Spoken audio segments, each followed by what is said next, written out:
So take a look at this resistance that you might have attached to something. And then ask yourself, is that really self sabotage or is it the root of a limiting belief that's showing up as resistance that's creating this pattern? And now, with knowledge and understanding, I can start to shift that. Welcome to the Sober Edge podcast, inspiration for alcohol-free living. I'm your host, Terry Patterson, functional nutritionist and This Naked Mind senior coach. The Sober Edge is a place to explore the infinite possibilities on the other side of drinking. In a culture soaked in booze, discover the wonder and joy of taking a different path. Meet real people living lives of purpose and passion. Learn the truth behind the alcohol myths and get ready to be motivated, inspired, and astounded by what is possible with the Sober Edge. Well, hey, it's Terry back with another edition of the Sober Edge podcast. So excited and delighted to be with you today. I have been pursuing a line of questions myself that I want to share with you today. And it's about this idea of self-sabotage, because I think that many of us, it might have started as part of our alcohol journey. It may have been some of the reasons that we drank.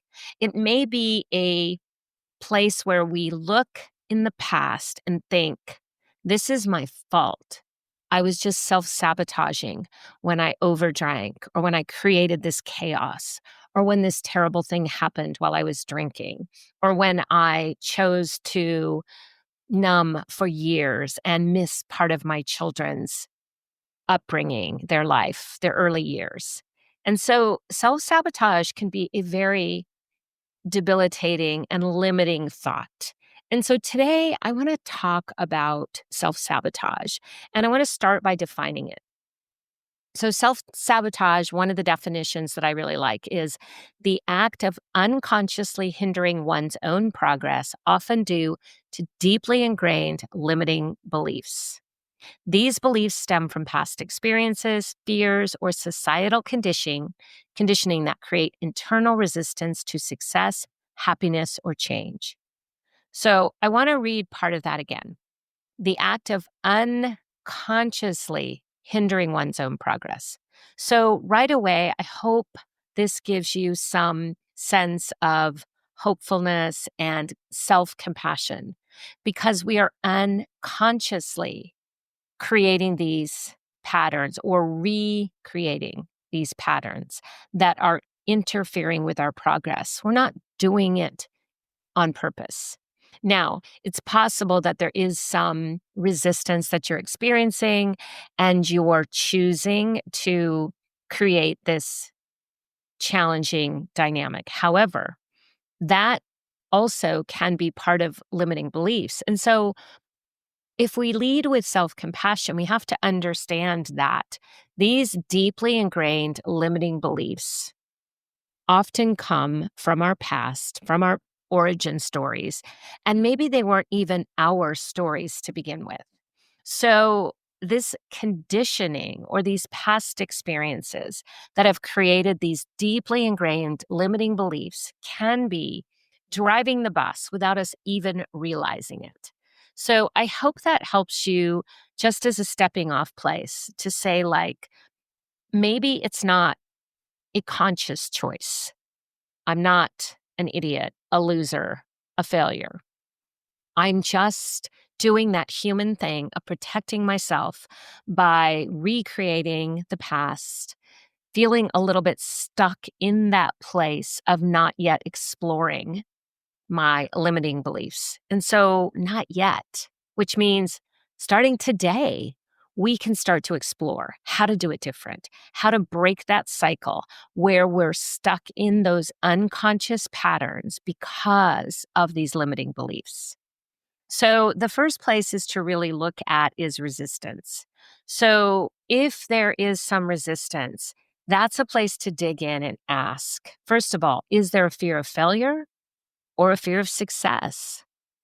Because this often leads to procrastination or self-doubt. So if you find yourself not wanting to go for the job promotion, being afraid to date later in life, perhaps being afraid that your financial success is going to lead to broken relationships, whether it's fear of failure, fear of success. If we find ourselves with that doubt or procrastination, that's a really good place to lean in and see if it's connected to a limiting belief. When it comes to this fear of failure or fear of success around drinking alcohol, we can really connect the dots here because it might be that you're afraid if you're successful in leaving alcohol behind, you also have to leave behind all your friends. Or perhaps your primary love relationship will suffer because your partner won't enjoy you as much. And so that could be a place where those stories can hold us back. Or we can be afraid that once again, we will try to break the cycle of drinking and over drinking, and we won't be able to do it. And therefore, that fear of failure, rather than thinking of it as a learning and growth opportunity, we think that this means it's never going to change. Woe is me. And we can really fall into maybe some of that self pity or even victim mode. And that, so anytime we have resistance, explore, is there a fear of failure or a fear of success? How does it show up? Self doubt, procrastination. And we sometimes call that self sabotage. Oh, she didn't go for the job, or she drank again because she was afraid of losing her relationship. Her partner wanted her to drink. But what if we looked at it as a limiting belief that was creating resistance? And then negative self perception could be another place where resistance can show up. And so this results in behaviors that reinforce our unworthiness. And this, for many people, will go back to old patterns and old stories where someone said, well, she's just not that smart, or she'll probably never amount to much, or, so and so got all the brains in the family. And so, we hear these stories, they might not even be conscious, and we adopt them as truth. And then because they're deeply ingrained beliefs, we find that we're looking for confirmation. So we're looking for things that say, yep, she's not the smartest one, not the sharpest tool in the toolbox. But the reality is, we're not self sabotaging. We perhaps are holding on to this limiting belief that is resulting in behaviors that reinforce it. So rather than fall into that trap of self sabotage or thinking that's what's going on, let's look again to that limiting belief and where resistance shows up. The third way resistance often shows up is comfort zone attachment. So even when change is beneficial, our brain wants us to seek pleasure, avoid pain, and stay in our comfort zone. So anytime that comfort zone attachment shows up, it can prevent growth. And we can see that, or someone else might label that as self sabotage. But again, if we look at it as resistance and we say, wow, I see my brain was doing what it naturally does, keeping me from having to face new challenges, to grow, to stretch myself. That's wildly uncomfortable to some extent. And therefore, I'm resisting. So take a look at this resistance that you might have attached to something. And then ask yourself, is that really self sabotage, or is it the root of a limiting belief that's showing up as resistance, that's creating this pattern? And now, with knowledge and understanding, I can start to shift that.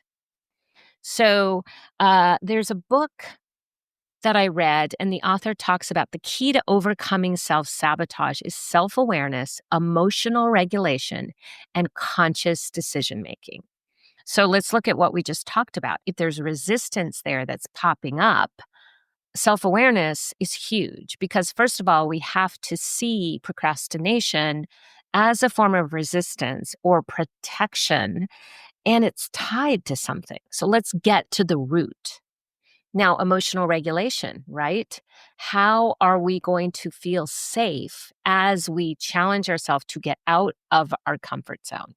and conscious decision making, allowing that not every decision will be perfect, but we can get feedback, we can shift what we're doing with new information, and we can create a new plan if we need to.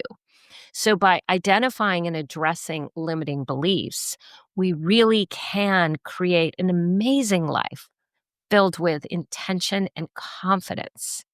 But again, let's see if we can redefine the idea of self sabotage to what it really is, this deeper level of falling into these patterns connected to limiting beliefs or stories. So, for example, one of the ways that I work with clients, and I want to invite you, if this is helpful, to do a little exercise and do a little journaling around this. So, I had a mentor who told me we cannot change the past, but we can change the meaning we're giving to the past. And so, the story that we carry is always going to impact our present and future life. So when we become more aware of these stories, we have this beautiful opportunity to change the meaning so that the story we're now carrying forward looks different. And I'll share a simple story with you from my family. I, at some point in my early childhood, got the impression that was then reinforced when I was in junior high by one of my teachers that my parents' primary love relationship was one another, not me or my sister. So that they were more invested in spending time together, creating a love relationship with one another than they were in parenting. Now, for whatever reason, I picked up on that. Uh, that was a story that I carried for a long time. And so when I would look back until recently on my childhood, I often would see examples, confirmation that my parents were, in fact, going off on trips together, leaving us behind, doing things outside of a family unit. And the story I created was I was unlovable or I wasn't very lovable. Isn't that interesting? And so while I grew up in a happy home with loving parents who were present, and many of the things they did with us, we did as a family, elaborate trips, really fun vacations, camping, beautiful experiences as a child, horseback riding, and my dad, teaching us all about that. And so it was one of those things that somehow got twisted in my past story. And so it wasn't until I did a guided visualization and I was able to recall a beautiful memory where we were all together as a family and it was a camping trip and the circumstances don't matter. But as I recreated that in my mind's eye, I saw such a deep, loving relationship between my parents and myself. And so that story changed.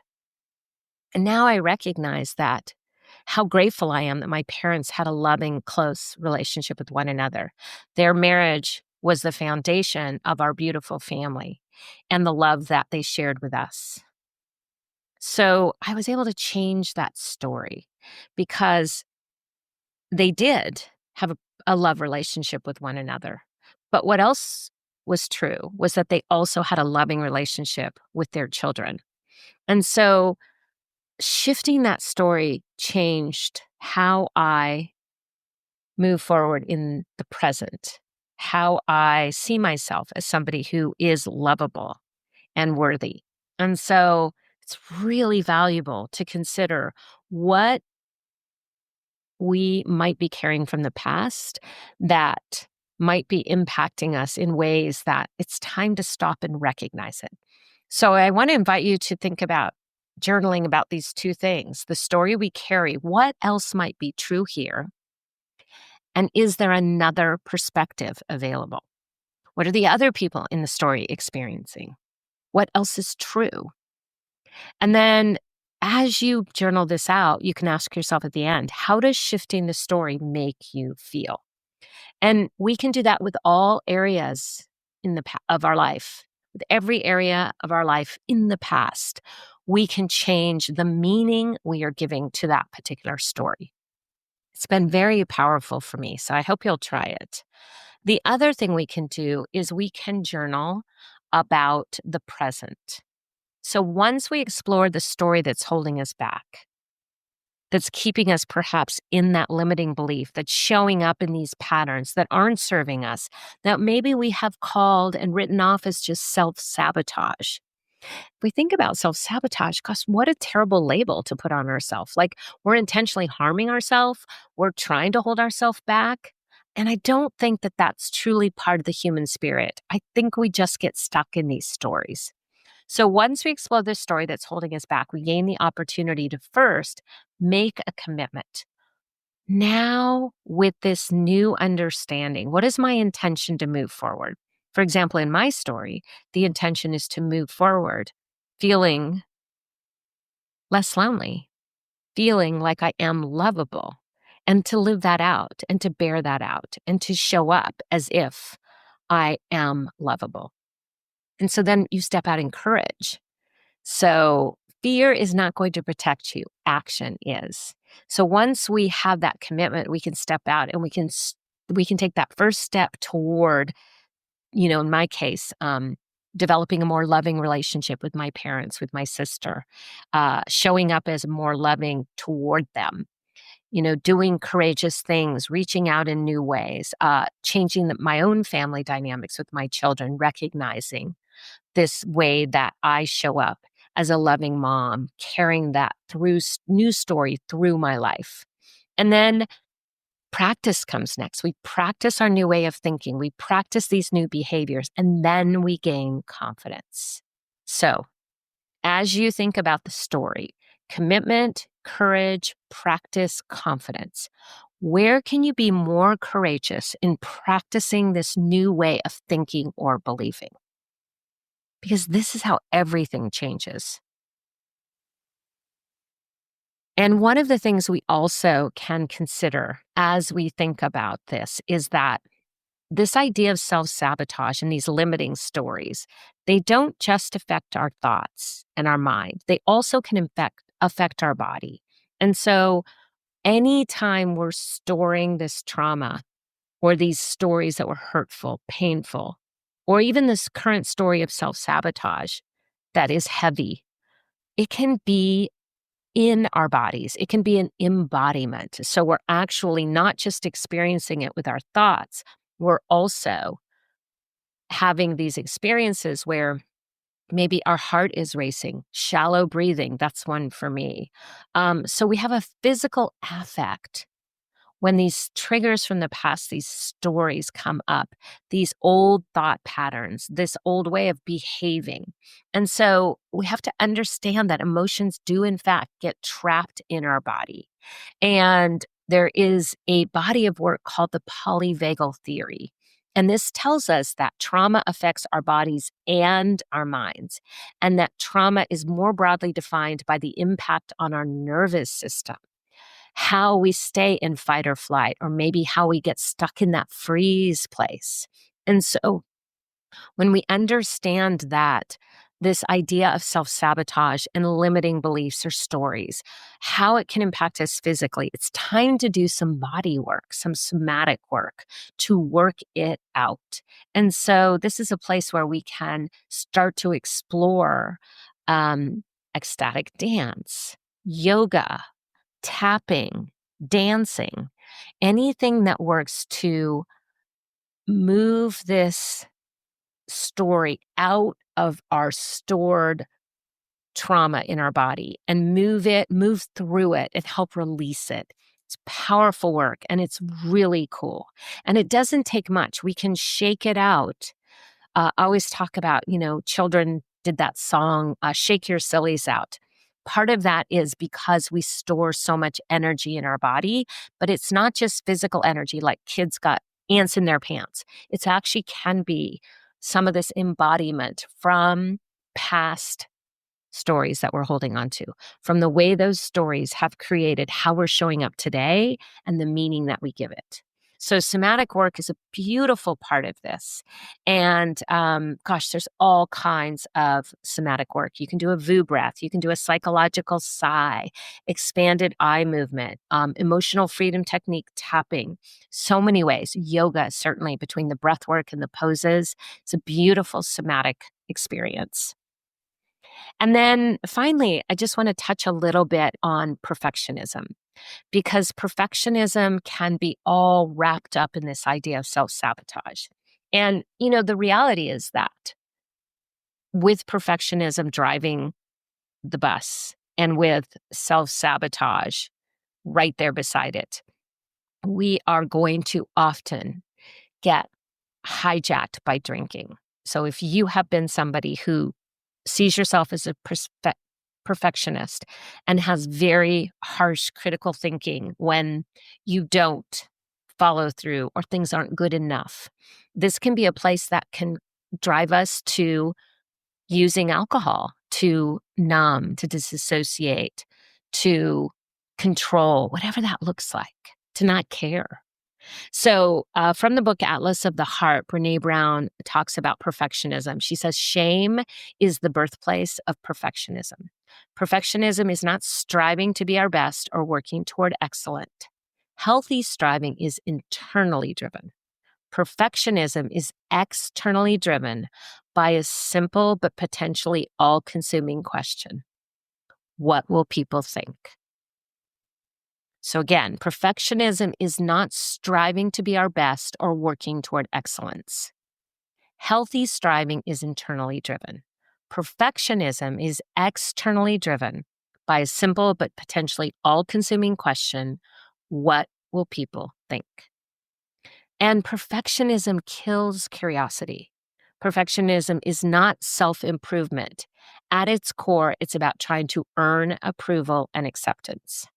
And so this is a powerful, powerful shift for many, many people, particularly those of us as women who have found ourselves drinking and over drinking and falling into this place of thinking that we are self-sabotaging. So I want to invite you to explore that. Do the journaling if that's helpful. Think about these limiting beliefs and think about the fact that self-sabotage is an unconscious behavior. It's us living out the stories and repeating these old patterns. And you, by choosing to live an alcohol-free life, by choosing to live with more compassion, by choosing to show up differently, by choosing to put those old stories, a new spin on them, one that serves you, one that gives you more lightness, we can break these generational ties.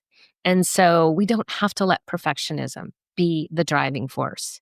We don't have to fall into these patterns associated with old stories and end up in a place that we don't want to be when it comes to drinking or how we're parenting or showing up or our marriage, our job, all of the things that we judge ourselves so harshly about. So I want to leave you with this final reflection. As you consider all of this, what are you letting go of today? And what are you choosing to believe in its place?